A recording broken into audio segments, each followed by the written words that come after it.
Speed of 75 ready. ભારતમાં આગામી 2 વર્ષમાં 1 કરોડ ખેડૂતોને પ્રાકૃતિક ખેતી કરવા માટે પ્રોત્સાહિત કરવાના છે. પેરેગ્રાફ.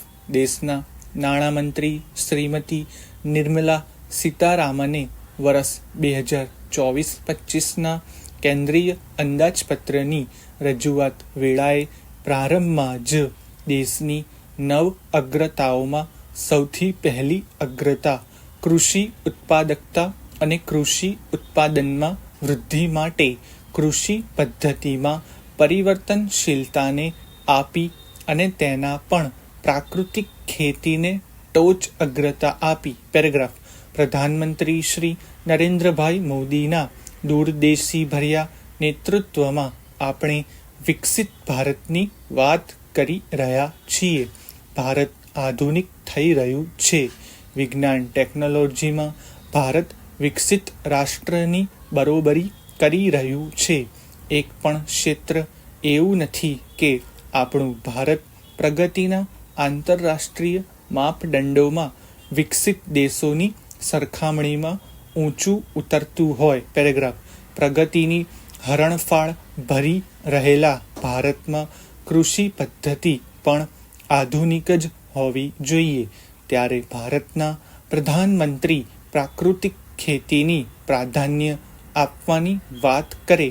આપણે સૌ પ્રાકૃતિક ખેતી પદ્ધતિ માટે રાત દિવસ પુરુષાર્થ કરીએ. ખેડૂતોને તેમના ખેતરમાં જઈને પ્રાકૃતિક ખેતી પદ્ધતિ સમજાવીએ. ત્યારે સામાન્ય નાગરિકોને આશ્ચર્ય થાય અને સામાન્ય ખેડૂતો સહેલાઈથી સરળતાથી તેને સ્વીકારે નહીં. તે સ્વાભાવિક છે. પેરેગ્રાફ. યુરિયા, DAP જેવા રાસાયણિક ખાતર માત્ર સરળતાથી જ નહીં, સરકારની સબસિડીથી બજારમાં ઉપલબ્ધ છે. મન ફાવે ત્યારે મન ફાવે તેટલી માત્રામાં પાકમાં નાખીને ઓછી મહેનતે મલબત ઉત્પાદન મેળવી રહ્યા છીએ. જરૂર પડે ત્યારે જંતુનાશક દવાઓ છાંટી દઈએ છીએ અને જીવજંતુઓથી છુટકારો થઈ જાય છે. ઓછી મહેનતથી આ સાવ સહેલી અને સરળ ખેતી પદ્ધતિ છોડીને કોઈ પ્રાકૃતિક ખેતી પદ્ધતિ શા માટે અપનાવે?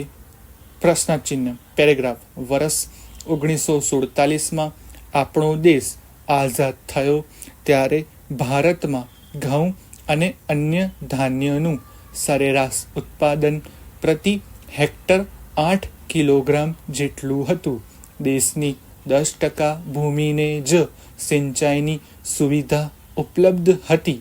ત્યારે નાઇટ્રોજન, ફોસ્ફરસ, પોટેશિયમ જેવા રાસાયણિક ખાતરનો સરેરાશ ઉપયોગ પ્રતિ હેક્ટર 1 કિલોગ્રામથી પણ ઓછો હતો. એ સ્થિતિમાં દેશની જનસંખ્યાની અનાજની જરૂરિયાત પૂરી કરવા ખેત ઉત્પાદન વધારવાની તાતી જરૂર હતી અને એટલે કૃષિ વૈજ્ઞાનિકોએ તે વખતે સમયની માંગને સમજીને દેશી પરંપરાગત બિયારણને બદલે વધુ ઉત્પાદન આપે એવા હાઇબ્રિડ બિયારણ અને રાસાયણિક ખાતરના વધુ વપરાશ પર ભાર મૂક્યો. પણ આ પગલામાંથી પરિણામ મળ્યું અને ઉત્પાદન વધ્યું. ભારત અન્ય ક્ષેત્રે આત્મનિર્ભરતા હાંસલ કરી.